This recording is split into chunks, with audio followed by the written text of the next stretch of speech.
ঘোষণা এসেছে যুদ্ধবিরতির। ইরান ইসরায়েল সংঘাতকে 12 দিনের যুদ্ধ আখ্যা দিয়ে যুদ্ধবিরতির দাবি করেছেন মার্কিন প্রেসিডেন্ট ডোনাল্ড ট্রাম্প। তবে ট্রাম্পের এসব কথা যেন কানেই নিচ্ছে না ইরান।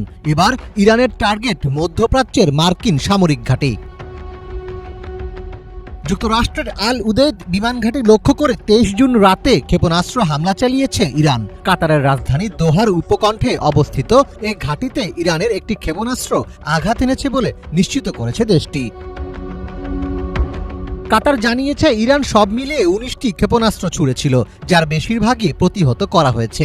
ইরানের মিসাইল হামলায় কোনো আমেরিকান বা কাতারি নাগরিক আহত হননি। কিন্তু প্রশ্ন হলো, কেন হামলার জন্য কাতারকেই বেছে নিল ইরান? আশঙ্কা করছিলাম এমন কিছুই হবে। আসলে কাতারকে ইরান বেছে নিয়েছে কারণ কাতারে সবচেয়ে গুরুত্বপূর্ণ মার্কিন সামরিক ঘাঁটি রয়েছে। আফগানিস্তান ও ইরাক অভিযানেও এই ঘাঁটি গুরুত্বপূর্ণ ভূমিকা রেখেছিল। এখন অনেক কিছু নির্ভর করছে মার্কিন যুক্তরাষ্ট্র কিভাবে প্রতিক্রিয়া দেখায় তার উপর। যদি ট্রাম্প ইরানে আক্রমণ চালান, তবে ইরানও পাল্টা প্রতিক্রিয়া দেখাবে। এতে করে নতুন আরেক যুদ্ধ শুরু হতে পারে। If President Trump is going to react and attack the Iranians going to attack us first. হামলা হয়েছে ইরাকের সামরিক ঘাঁটিতেও। ইরাকের আইন আল আসাদ ঘাঁটিতে 6টি ক্ষেপণাস্ত্র নিক্ষেপ করা হয়েছে বলে জানিয়েছে ইরানের আধা সরকারি বার্তা সংস্থা তাসনিম নিউজ এজেন্সি। তবে এই হামলায় হতাহত বা ক্ষয়ক্ষতির বিস্তারিত তথ্য এখনো প্রকাশিত হয়নি। এদিকে মার্কিন বিমান ঘাঁটিতে ইরানি হামলার তীব্র নিন্দা জানিয়েছে কাতার। কাতারের পররাষ্ট্র মন্ত্রণালয়ের মুখপাত্র মাজেদ আল আনসারি জানিয়েছেন, এই হামলা কাতার রাষ্ট্রের সার্বভৌমত্ব, আকাশসীমা, আন্তর্জাতিক আইন এবং জাতিসংঘ সনদের একটি স্পষ্ট লঙ্ঘন। এই আগ্রাসনের প্রতিক্রিয়া জানানোর অধিকার কাতারের রয়েছে। এছাড়া কাতারের মার্কিন ঘাঁটিতে ইরানি হামলার নিন্দা জানিয়েছে আমিরাত ও সৌদি আরব।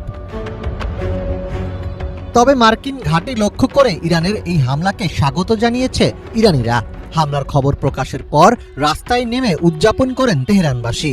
ইরানের পতাকা হাতে ইসরায়েল ও যুক্তরাষ্ট্রের বিরুদ্ধে স্লোগান দেন তারা। আমরা মরব, কিন্তু কখনোই অপমান মেনে নেব না। আমরা বোমা হামলা, ক্ষেপণাস্ত্র বা অন্য কিছুকে ভয় পাই না। আমরা আমাদের ভূমিকে রক্ষা করছি। তোমরা যদি আমাদের আঘাত করো, আমরাও তোমাদের বারবার আঘাত করব, যতক্ষণ না তোমরা বুঝতে পারো যে ইরান একটা সিংহের দেশ।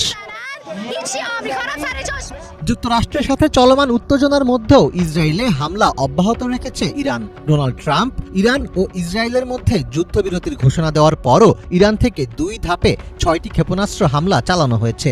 যুদ্ধবিরতি নিয়ে এখনো আনুষ্ঠানিকভাবে কোনো চুক্তি হয়নি বলে জানিয়েছে ইরান।